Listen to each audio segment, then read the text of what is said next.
Bit overwhelming at first. But don't worry, I'll guide you step by step through the entire process to ensure you have a smooth start in managing your business finances. First, you'll want to go to the Xero website and click on Get Started. From there, you'll have the option to choose a plan that best fits your business needs.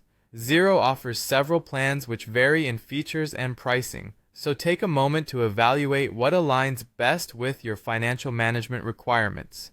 After choosing a plan, you will need to enter your email, password, and essential business details.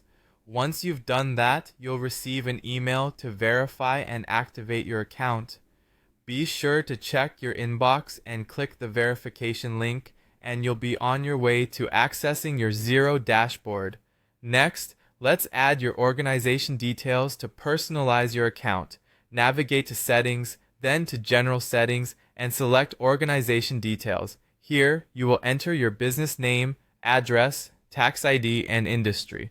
Additionally, you have the option to upload a business logo, which is a great touch for your invoices, giving them a more professional appearance. Now it's time to set up your financial settings. You'll need to go to Settings again, but this time select Financial Settings. Configure your base currency and set the start date for your financial year. It's also important to add any applicable tax rates such as VAT or GST based on your region. Don't forget to set invoice defaults on terms and numbering for a consistent invoicing process. One crucial step is connecting your bank accounts. This can be done by going to Accounting, then Bank Accounts. Click on Add Bank Account and search for your bank. Xero allows you to connect securely via online banking or through manual statement uploads. Enabling bank feeds is highly recommended as it allows automatic import of transactions, saving you the time and hassle of manual entries. Once your bank accounts are set up, it's time to add contacts and inventory. Head over to Contacts and click on Add Contact to input your client and supplier details. If you're selling products, navigate to Business and then Products and Services.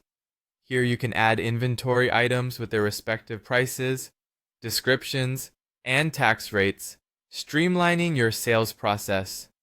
Now that your basic setup is complete, you can create your first invoice.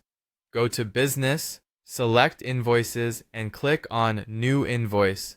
Choose your customer, add items, apply taxes, and save the invoice.